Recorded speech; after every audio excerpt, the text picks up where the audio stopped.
Warning, the following video contains technical information. It is intended for an audience with a PC building background. Any non-tech personnel may become overwhelmed with the info provided in today's video. Coming up on this two-part series special, Ethan O'Connor spends some money and takes us through a journey of building two PCs from scratch. We will go through the parts of each build as well as running benchmarks at the end. How will they perform? Find out next on Building My Dream PC with Ethan O'Connor. This one's $1,300, give or take.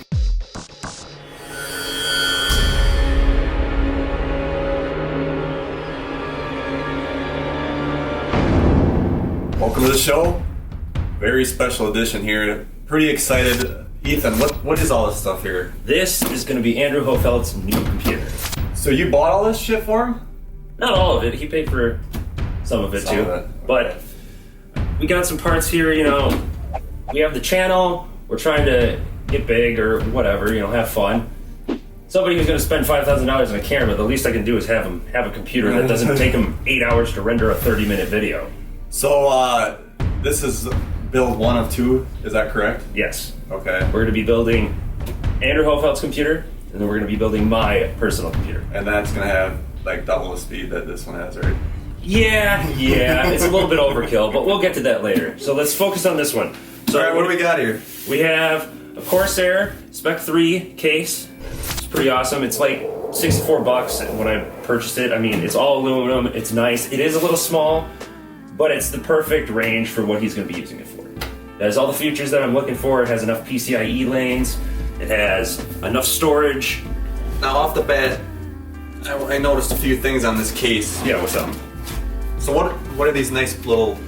Those are water cooling grommets. So basically, let's say for some reason you do water cooling and you want to put tubes that go out of the case to, let's say, an outside the case reservoir or an outside the case radiator.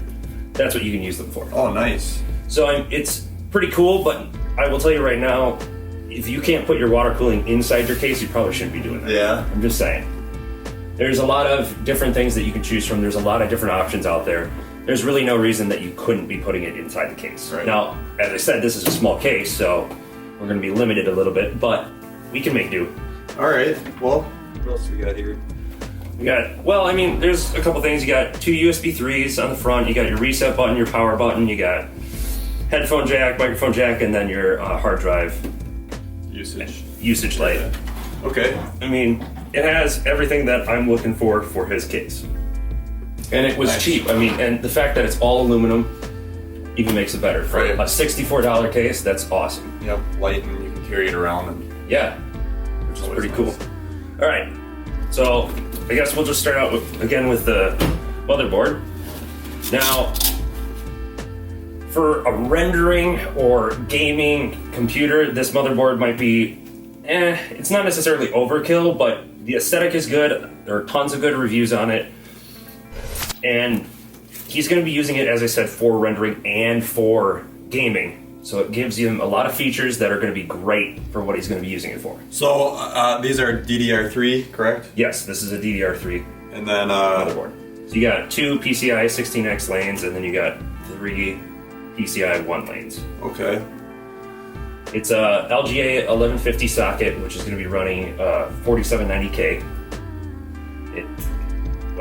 We'll go into that a little bit later, but there's a lot of features on here that I'm super excited about, and it's going to be great for overclocking. It has great sound. It has the Supreme FX from Asus, whatever. However you say it. There's so many people that disagree, so I'm going to say Asus. Does this have Thunderbolt? I wasn't actually interested in that feature, but I think it does. No, it does not. It does not, okay. It does not have Thunderbolt. All right. But, again, it has the features that he's going to need, so I'm not really too concerned about using Thunderbolt. And the new Thunderbolt that we just heard the other week now is going to be USB-C, so everything's already outdated now. So yeah, it doesn't even matter. Usual. Yeah. So that's awesome. We got, to cool this bad boy, we got an H80i, which is a little outdated, but at the same time, it's a really powerful cooler. I'm super excited about it. It has LED support, so RGB lighting, which is cool. I mean, why not? Make it match everything. and it has a really thick radiator, which is going to allow supreme cooling, especially in a case this small. Because weren't a lot of options for cooling. I could have done an air cooling and used heat spreader or whatever. So what's the advantages of doing liquid cooled like this, or it's cooler? It's cooler. Yeah, it's easy. All in one liquid cooling is the middle ground between air cooling and a full custom loop. A full custom loop being tubes, reservoirs, pumps, right, all that type of stuff, actual liquid and whatnot. This, yes, it has liquid in it, but it's super easy to install. This is probably going to be the easiest thing in this computer to install. It's going to take less than probably 5 minutes. So it just cycles through and cools itself back down and keeps... Yep. So you don't have to change that liquid, right? No. Okay. It's good, I believe it is good for 3 years. 3 years? Of constant running. Okay. Of like 100% constant load. So if he's going to be turning off his computer every once in a while, I mean, this should last like 5 years. And it'll probably last even longer. That's just, what they cover. So. But then, if he still wanted to keep using, would he have to get a oil change? What would you call it? A cooling change? No, there's no way to easily pull this thing apart and replace the fluid. Plus, it's a custom sealed loop. So, you shouldn't have to change it. Right. I'm assuming the pump would die before the fluid would ever completely run out. Okay. So I'm not worried about that. Huh. And it's pretty nice, it's powerful, and for the small form factor that we're going to be using it in, it's great. An AX860 from Corsair. I'm a big fan of Corsair. I was going to say we had a lot of Corsair. Yeah. Well, they make a lot of good quality products. I have no reason to not use them. I'm not saying that there aren't other things that I could use, but I've always had like Corsair power supplies. I've always had Corsair RAM. I've always had that type of thing. And it's not the fact that I don't trust anybody else. It's just I have no reason to switch. They've always been good to me. I've always had reliable stuff, so I'm not going to change that just because. Yeah, why go anywhere else, right? So it's 860 watts, which is probably going to be a little bit overkill for his build, but I wanted him to have a little bit of expanding room, which allows, maybe next year or whatever, if he gets another graphics card or he changes out a graphics card or whatever, he wants to put more RAM in or he wants another SSD or whatnot, he'll have the little bit of power left over that he can run that stuff without having to buy a whole nother power supply. Yeah, give yourself some headroom. Exactly. So, that's about it. It's fully modular, which is going to be nice, so all the cables that you do not need, he's going to be able to pull out and he'll only have the cables that he'll actually need. That's nice. So you don't have excess crap you gotta work with. And again, I chose fully modular because of his case being so small. There's only so much cable room. The 12 SATA. Yep. You'll never use that amount, at least not in this case. But it's nice to have that expanding room. So. Oh yeah, of course. And it's platinum too. Platinum efficiency, so I think it's about 90% efficiency at all times. And it doesn't turn on, the fan doesn't turn on until 60% load, which is pretty cool. So it'll be completely silent until he reaches the point at which he's complete rendering or playing a high-end game. That's always good. Yep. Well, because we covered the motherboard, we'll go with the processor. Yeah, what the hell now, we have a 4790K from Intel. It's LGA 1150, which with hyper-threading, it has 8 cores, technically, or 8 threads. It's 4 cores. With hyper-threading means it has 8 threads, 2 threads per core, which is going to be great for rendering. And, it's not necessarily... So what does hyper-threading basically mean? So you have 2 lines of code per core, whereas a single-threaded workload, you have 1 line of code running through it. Hyper-threading allows 1 core to run 2 lines of code. At least that's basically how I understand it. Gotcha. And as I said, because he's going to be rendering, that's awesome. And it's a quad core, which means it's going to be great for gaming. And it's one of the highest clocked stock Intel processors out there. So once this gets overclocked, you should have no problem for the remainder of this computer. This is Haswell now, right? Yes, it is. It's 4 gigahertz stock with a boost clock of 4.4. Okay. And you're going to boost it well beyond that? Oh yeah, I'm gonna overclock it till I can't do nothing more. That's for another show, but Yeah. we'll definitely show you progress on that.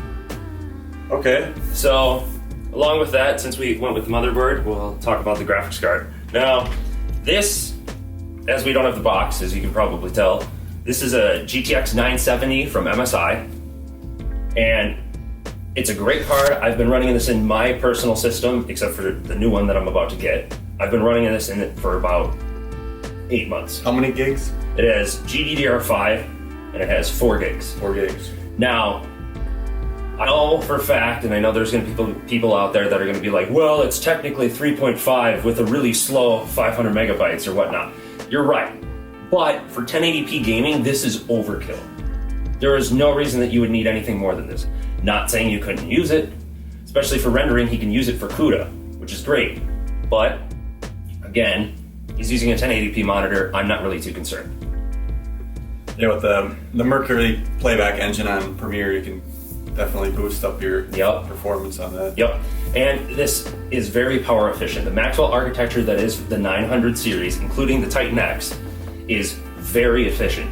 So for this card, for example, it has one 8-pin and one 6-pin, which for his power supply, if I'm going to overclock it, which I have already done, because it's been in my system for 8 months, I know the limits of this card, and that's for a different video, but it's powerful enough that I've been able to run a 144 hertz refresh 1080p monitor with no problems, max frame rates all the time, even in Crysis 3. What, you were running DVI now for your monitor? Or were you running HDMI? Excuse me.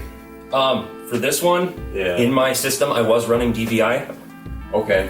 and that's specifically because that's what it requires for my monitor in order to run the 144 hertz refresh Right. rate. Okay. But it has a DisplayPort and an HDMI. So you have your options there. You're covered. You really don't need to worry about any type of plug-in compatibility or anything. You're good. So, and it's a really cool card too. I mean, it has the twin Frozer cooler on it. It's very cool. I don't think it's ever gotten up past 69 degrees in even benchmarking. So Fire Strike and everything like that. Never had a problem. Yeah, that's a hell of a beast. Jesus. So, well, and along with that, because we're talking about the motherboard and what's going on it, talk about our RAM. Now, this is some Corsair Vengeance Pro, and we have 32 gigs of it on 4 DIMMs. Now, the reason I went with 32 gigs is specifically because he's going to be using it as a rendering machine too.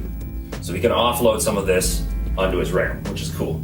I went with the Corsair Vengeance Pro instead of like G-Skill or whatnot, specifically because I trust them. And I'm not saying that I haven't used G-Skill or Munchkin or whatever, any other brand, no. But this has always been good to me.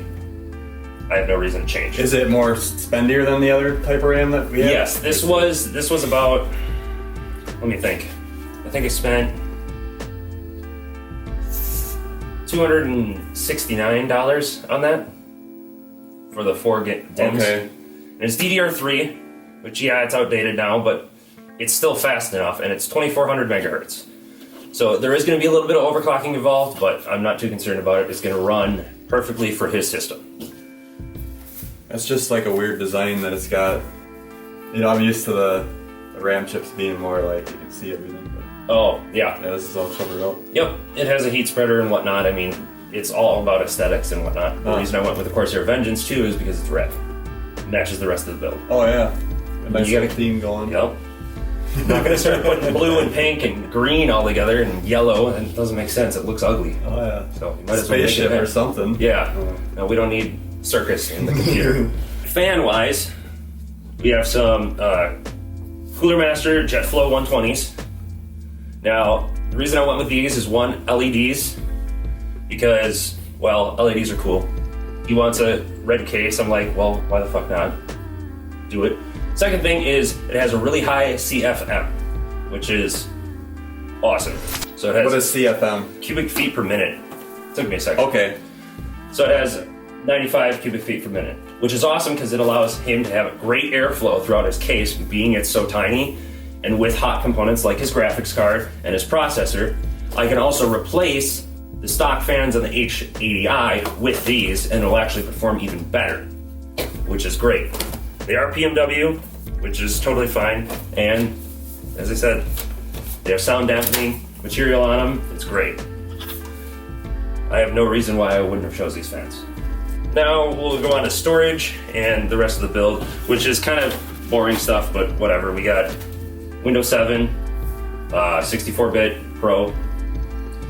We're going to be upgrading to Windows 10 here when it comes out. Y'all get a free upgrade, as if in the tech community you already know. So, you didn't have a problem getting a copy of Windows 7? No, I did not. See, when I went and found, when I was trying to look for it, it was really hard to find a legit copy that you could buy. Really? Yeah. As well as the unboxing and other things that we've done today, I got bought this off of Newegg, and yes, it's an OEM, which means that you're only supposed to use it technically once, but you have the code, you have the CD, it has everything on it, it is the OS. You can use it as many times as you want. The issue is like Microsoft and their rules and whatnot. Don't really worry about it. Well, every day, like, there's always some kind of virus or something, and the whole reason you want a legit copy is so you can get the updates and cover yourself. Yep. So. And this will have all the updates because it is a valid copy. Right. It's specifically, the OEM is meant for system builders, people that are like throwing it on a system and selling it. Whereas we're not selling it, so it really doesn't matter. And I've always used OEMs all the time. Okay. So I've never had an issue with it. And I have no reason to spend another $20 to buy like the actual like consumer edition. There's no point. Now we'll go on to storage, which is, for this build, pretty cool. We have 3 SSDs, we have a regular hard drive. Now we'll go through this step by step. We have a 500 gig hard drive, SSD, it's a Samsung Evo 850. Now, this thing is going to be great specifically for games. I have a 500 gig here, we have a 250 gig, and then we also have a 256 gig, which is the Pro. So it's actually a little bit better, which is awesome, because what we're going to do is we're going to have the 250 gig for his OS and applications, so Premiere, everything else, applications, blah, blah, blah, whatever. You'll have a 500 gigabyte hard drive for games, and then because he does video editing, we'll have the 256 Evo Pro, which has great 4K write and read, which is what he's going to need, and he'll use it as a scratch disk. And then, just because, we have a 1 terabyte WD Black, because mass storage, why the hell not? Storage, yeah. Let's talk about prices on these. Like the 500 here. Yep. What are we looking at for price on that? For price, if I can remember correctly, and this might change as if prices always fluctuate, I think I bought this for $169 on sale. For a 500 gig SSD? Yep. That's fucking crazy. Yeah. You gotta find the deals, man. Jesus. And this is off Newegg? Yeah, this was off Newegg. Oh. SSDs are falling in price. That's good. So, then this was like 144. This was, I believe, like 99. Okay. And then this was like 79 bucks. So, I mean, what the hell? I remember back in the day, 80 gig hard drive for $100. Yep, not anymore. Not anymore. Now, the rest of this stuff is not all that interesting. We have a disk drive from Asus. That's a DVD burner. Yep, right. DVD burner. Yeah. Then we have a Kingston Media Reader, which is using USB 3. This is specifically because he does, well, as you can tell, these cameras and everything else, we need something to read. And because we're going to be using both of his 5.5-inch drive bays, we don't have room for one of these. So I got an external one so he can set it on his desk and throw his computer underneath. Okay, so this panel's basically all the cards. Yep. CF and... Yep, everything that he can need. Micro SD, SDXC, yeah. Yeah. Sweet. And the other reason I went with this one is because on Newegg, this is the only one that actually had pretty good reviews. Everything else was kind of like iffy. Half of the people were like, yeah, this is awesome, and half the people were like, oh, this is shit. This one, at least 85% of people love this thing. Nice. And it's USB 3, which he has on this motherboard, which is increased speed, which is going to be great, because, as I said, his computer that he's using right now has like USB 1 and like PCIe 1, and Yeah, it's bad. Told you, 8 hours to render a 30-minute video. Not okay. Oh my god. And then, just because I got some really good thermal paste, because what the hell not? And this is premium, right? Yeah, this is premium. Premium grade. Yeah. On a couple charts that I've seen online, you have this one, and then there's only 2 above them. And the 2 above them are liquid metal, and they're super conductive. So if you get them on the PCB, you fry your graphics card or you fry your motherboard. So I was like, I'm gonna go a little bit lower, but like, I'll get the best that I could possibly get. Might not want to risk that. Yeah, I don't want to risk that. So, yeah. And if you watch on later, we're also going to be ripping apart both graphics cards for both builds and reapplying thermal paste with this, specifically for cooler temperatures. Just from the manufacturer. Yep. They pre-did this already, and you're just going to make sure that it's done the way you want. Right. We're going to go in, pull apart the graphics card, clean it off with some alcohol, and then we'll clean it off, dry it, whatnot, and then we'll apply our own thermal paste, put it back together, and run it. Oh, that'll be interesting. So, most likely, for most people, depending on what the manufacturer is that MSI is really good and EVGA is very good, Asus is very good. All of them are good, but it doesn't mean that every single manufacturer process is going to be exactly the same. So if you take that variable out, one of the cards maybe will get a bad application of thermal compound. Maybe, somebody fucked up. I mean, it happens. Not going to blame the manufacturer for that. But because I want the best performance that I could possibly get, I'm going to do this specifically because then I know I'm getting the coldest temperatures I can possibly get. All right. Why take the risk? Right. Especially when it's so easy. It's literally a couple screws, you pull it apart, wipe it off, clean it, apply more thermal paste, close it up. Yeah. But I will warn you, look at your manufacturer's warranty, because some people, like Asus, do not allow and don't like people taking apart their stuff. So make sure you read up on that. Well, it looks like you got your work ahead of you, so I'm just gonna cut on out, let you get to it, I guess. Yeah, it should be fun.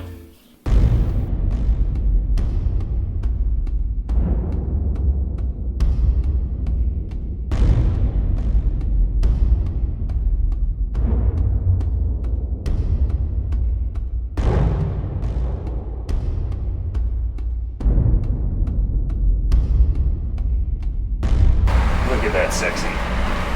Look at that. You literally just set it in there. Like that. And I wiggle it a little bit to make sure it's seated. Just drop this down, stick it under there.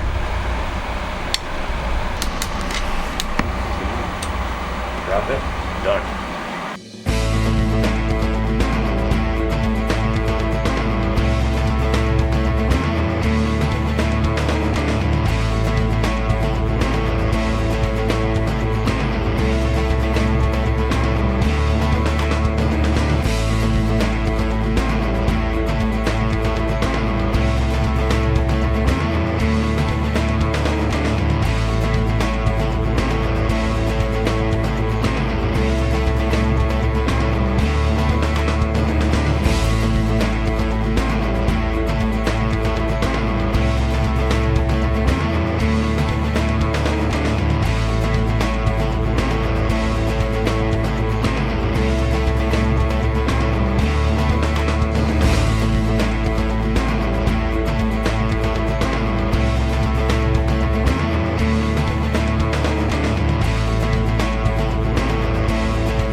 All right, folks.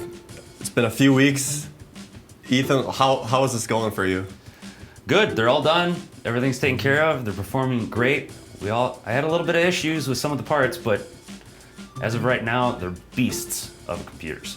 So the first computer we're going to take a look at is Anders' build, which was the first one we did. What can you tell me about this? How did it go for you? For me, the biggest issue for this was, one, I'm used to building in a little bit bigger case. This thing's tiny.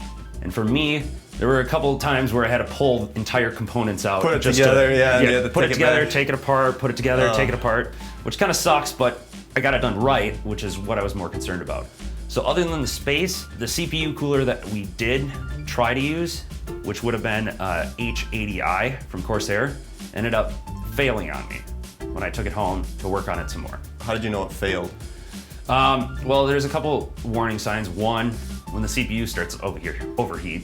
The second one is Corsair on their I versions or any of them that have LEDs, they'll flash different, like kind of like Morse code to allow you to know that, hey, this is the issue with it, this is how you gotta fix it. You know, there's not enough power, or, you know, the pump failed, or it's not connected to the motherboard, whatever.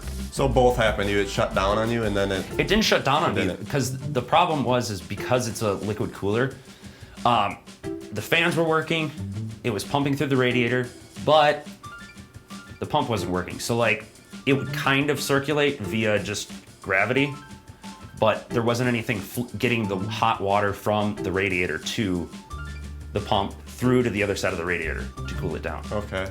Which kind of sucks, but luckily I had an H75 on hand. Unfortunately though, it doesn't have the same amount of cooling, which kind of sucks, but it works well. These are all in your parts, secret room parts. Oh yeah, oh yeah. I got a huge entire closet full of just random parts. Inventory. Yep. Gotta keep the inventory up. Yeah.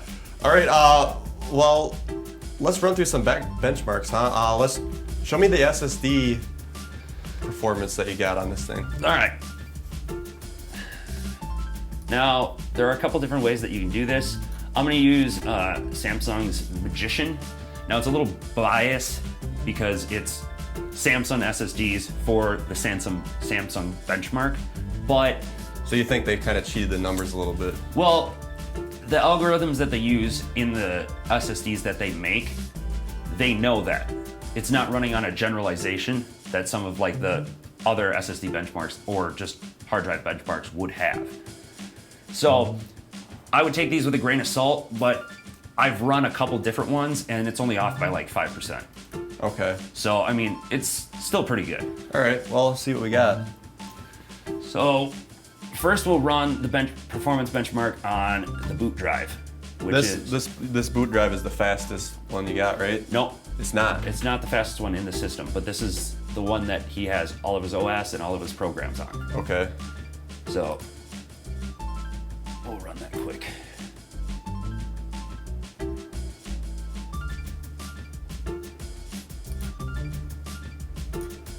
It's not the right one. There it goes.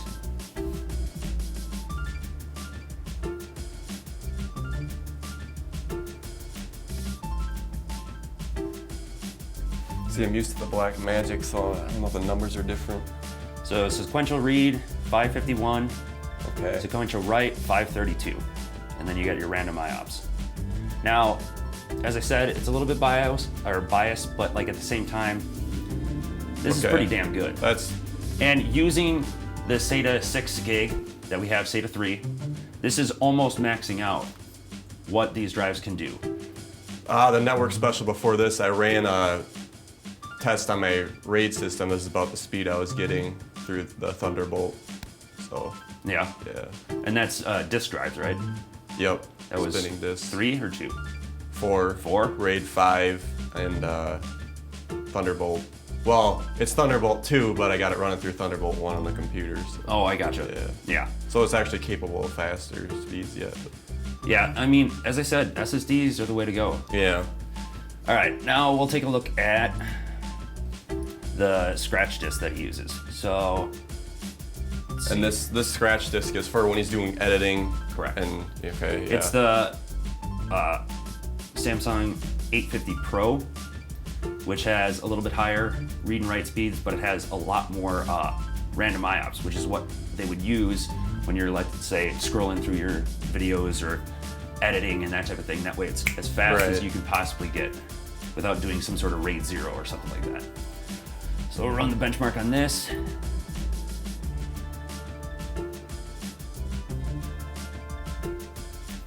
All right, what's the numbers? Holy shit. Yeah? I didn't think that's possible. Well, as I said, it's a little bit biased, but I will tell you right now, part of that is because That's yeah, I know. That's a little bit wrong, but It's a little bit wrong. A little bit wrong. The reason that it's reading that though is because I have rapid mode enabled on that drive, which means it takes away everything that would have to do with like backing up or anything that would have to do with safety and just goes straight performance. All right, let's move on to the processor. You said this was a This is a rendering benchmark. 4-core, 8-thread, right? 4 gigahertz. Yep. Okay. Well, right now it's currently running at 4.7. You got it clocked up to 4.7. Correct. All right, Now, which we'll go over in a little bit, but The one thing that I will say is because I wasn't able to use the H80i, it doesn't have enough thermal headroom. I got this thing running at 5 gigahertz, no problem. But and you just brought it down a little bit. I brought it down, 1, for stability, and 2, because I don't want it to overheat. Yeah. Because as you can tell, I'm sweating balls. I don't want this computer to be like overheating all the time. It's more about consistency than anything else. All right, well, let's run it.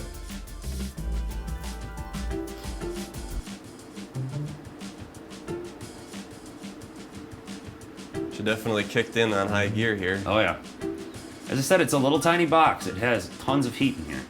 The last thing we need is shit to melt. That'd be bad. Should have had his old computer in here to compare it to what he Oh, had. you don't. We'd be here for hours. We'd be here for hours. What is it, Andrew? To render a 15-minute video, it took 8 hours on your old computer? Roughly, yeah. Yeah, 8 hours? Give or take, depending on the size, but yeah, the episode of The Social, the first one took about 8 hours. I just let it go all night. Yeah, that's ridiculous. There's no reason that that should be a thing. Well, we got 944, which is a pretty decent score. As I said, though, it can clock higher. We just don't have the thermal headroom.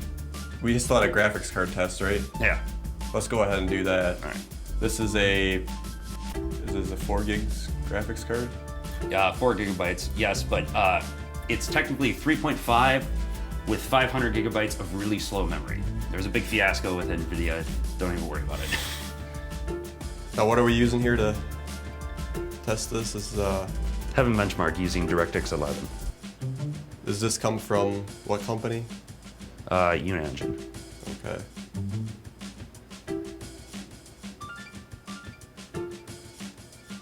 No, I have everything cranked up. It looks like the shading ain't really. Maybe they don't do the. I guess it depends on the. There, now it's starting to look better with it. Now, the one thing I will say is this is 1080p. This graphics card, it's the GTX 970. It's not necessarily meant for 1440p, but you can do it on that. It's definitely not meant for 4K. But let's say you SLI 2 of those, you get a tangible performance benefit. Is that the frames in the corner? Yes. Okay. We're gonna benchmark it now. I wanted to make sure that it was gonna keep running. Oh, it shut down on you before? Well, I mean, you're putting 100% load on the graphics card, plus it's overclocked. Sounds pretty stable. For the most part. And then you can see in the bottom, the average FPS is on the top, how much time has gone by, how many frames have gone through, and then the minimum, maximum, and the scene so far. So our score is 3742. So how do we compare that? Well, there's a couple different ways that you can compare that. One, you usually have to go online and look at other people's scores, but I know for a fact that it's pretty damn good. So that's like an A+. Well, it depends. For anything that he's going to be using for, this is an A++. But if you were to say have like 4 of these in a system for the 970s, or like 4 Titans in a system, that score would be insanely higher.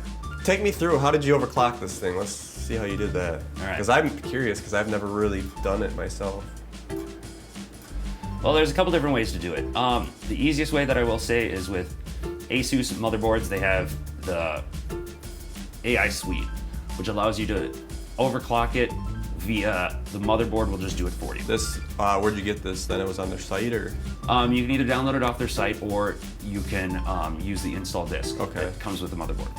Now, there's a bunch of different things on this that are awesome. One, TPU, it allows for you to change everything that you change in the BIOS, except for you can do it here without having to leave the OS. So you got Fan Expert, it'll optimize all of your fans and whatnot for quiet or like full speed. And then you got your Digi Power Control, which is basically optimizing and or going to extreme mode for the VRMs and everything else in the system that has to do with power delivery.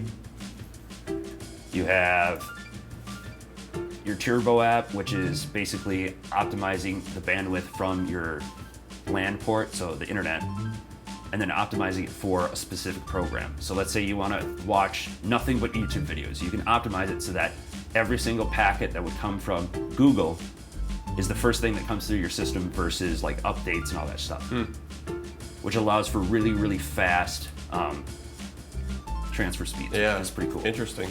And then EPU is basically energy saving and anything that has to do with that. So you turn that down all the way, right? Oh yeah, this thing's all about performance. I don't even give a shit. All right, so, and then no, that's not it, my bad. For the graphics card, it's pretty easy. What I did was used MSI Afterburner, which basically accesses the BIOS on the card. And then you just basically sit here and keep clicking things up. You keep testing it like 5 megahertz at a time, a little bit of voltage left and right, and then you just keep running, like let's say that Heaven benchmark that we did. If it keeps passing, you keep going up until the point in which you either get artifacts or blue screens or the graphics card driver fails. It'll fail when the computer shuts down, right? And that's, No, the graphics card will basically fail and then it'll kick back up just to save itself. Okay. So I mean, you can brick just about every single component if you wanted to. But for the most part, when I overclock, I try not to use any voltage because there's no point. I mean, there is a point, but most of the time you'll hit thermal limits or voltage limits or, well, I suppose it's over voltage limits, but in the long run, I don't really see a performance benefit for something that's going to melt your card. Right, exactly. I'd rather have it run stable all the time than have to worry about anything like that. But right now I'm running 5 extra millivolts. I got the power limit set to 110. Core clock is plus 155 from what it was. So I'm pretty sure it runs at 1433 boost. So all these, when it goes plus, you went up from where it was at? Right. Okay. And then the memory clock I don't have on there specifically because memory overclocking works, but the performance benefit versus having more clock speed is negatable. You'll get 50% more performance out of tuning the core clock than you will tuning the memory. At the end of the day, this thing's running really well. This was my card to begin with, and I had it for almost 8 months before it went in his system. So I had this completely tuned way before. So it's still fairly new. So it's still fairly new. I mean, it's not the newest thing out there, but I mean, you get everything from the Maxwell architecture that NVIDIA threw in here. And the thing that I would like to stress is the fact that it uses alternating power rails. So in most older graphics cards will use all of the power directly to the graphics card and that's it. The Maxwell architecture allows it to be used as a pool. So it's not split between the memory and the clock speed. So let's say you put all of your effort into the clock speed, all of the power that is extra on that card will go to the clock speed. So let's say you try and overclock both the memory and the clock speed, you'll run into an issue where there won't be enough power because it uses it as a pool, not a dedicated amount of volts. Okay. So I think it's running pretty good, but I'll run you through how I overclock the CPU. And one other thing too, this CPU, I know many people have already heard about it. It's really popular, the 4790K. I mean, it's the best 4-core out there right now. I mean, it does everything that it's supposed to do, and it's the highest clocked one. I mean, except for AMD, but. And you said it kind of acts like 6 cores? Is that correct? Yeah, Or 8? 8 cores. 8 cores. It has hyper-threading. Yeah. So hyper-threading will allow it to run 2 separate lines of code per core. But, I mean, games don't really use hyper-threading. The only thing that you really gain from that is rendering, which is what he's going to be using it for. And honestly, most higher-end CPUs nowadays that are going to be coming out and in the recent past, all of them have hyper-threading. That's just something that's going to start becoming standard. Well, take us through how you did that. All right. As I said, you can use the AI suite. Personally, I would prefer to use the BIOS. So, fuck it, we'll do it the old-fashioned way. Just mash delete once it boots up. Mash delete? Yeah. Hashtag? No, mash delete. What's that? Delete. Oh, I didn't know slang. It's different on every machine. Remember, we had like F2 or something on ours back in the day. All right. Oh, this is Yeah. the BIOS. F8. Basically, everything that you would need to This control your is computer. a pretty nice looking BIOS. Oh yeah, it's the Republic of Gamers. So this is the UEFI BIOS. The easiest way that I can go through this for you is basically voltage and clock speed. That's it. Okay. There's other things you can tune in here, but like for the most part, if you're looking for CPU, that's all you need. Now, there's a couple different things here. If you have an XNP approved memory, what you can do is it'll automatically tune it to whatever that clock speed is. So for example, this is running 2400 megahertz. All you gotta do is switch it to XMP, it'll automatically tune that for you.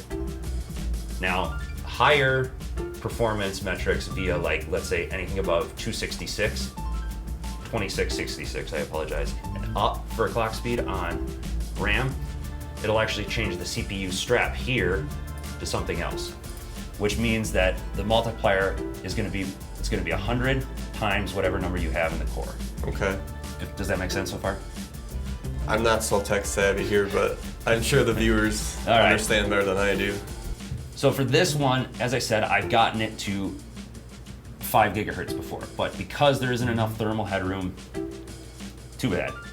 So you're just adjusting all this stuff, and that brings up the gigahertz? Correct. So for this one, I like to live on the edge, so I put it at 1.3 basically, which is the maximum that Intel recommends, although you'll see on my computer that I'm running close to 4. And then as long as you have, as I said, enough thermal headroom, you can basically just change the core clock. It'll multiply it by 100, so we're running at 4700 megahertz, so Okay. 4.7 gigahertz. Okay. Then we'll exit out of the BIOS, and then you'd run like Cinebench like we already did, and just keep running that, or ROG Real Bench, or i64, or I guess you could run Prime 95, but I wouldn't suggest it. And that's about it. It's super simple. All right. All right, well, since we got you sitting here, Andrew,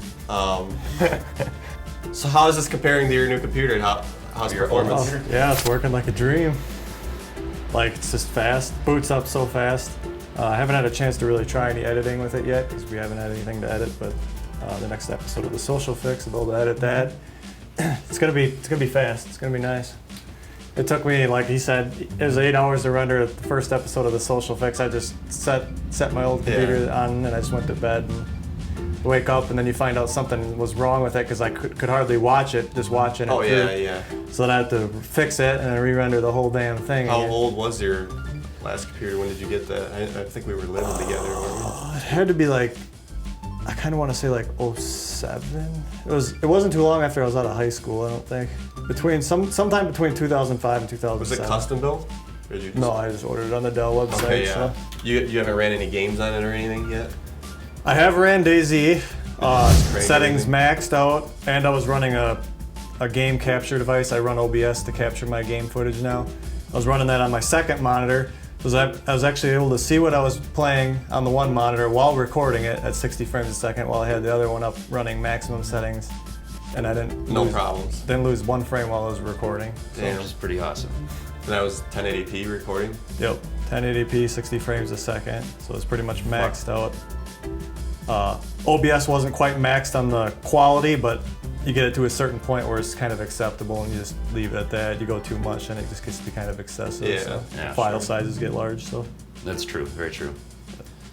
I liked it. I mean, it ran good. I also ran some other games. I didn't really get too much experience with those, but DayZ seems to be the one that if you're going to be running a game and you're going to have issues with it, it's going to be DayZ. It's very true. It's a very unoptimized game. And Very I thought unoptimized. it ran pretty good on that, so I'm happy, really Awesome. happy. So, I don't know if we said this before, but what was the total damage on price here?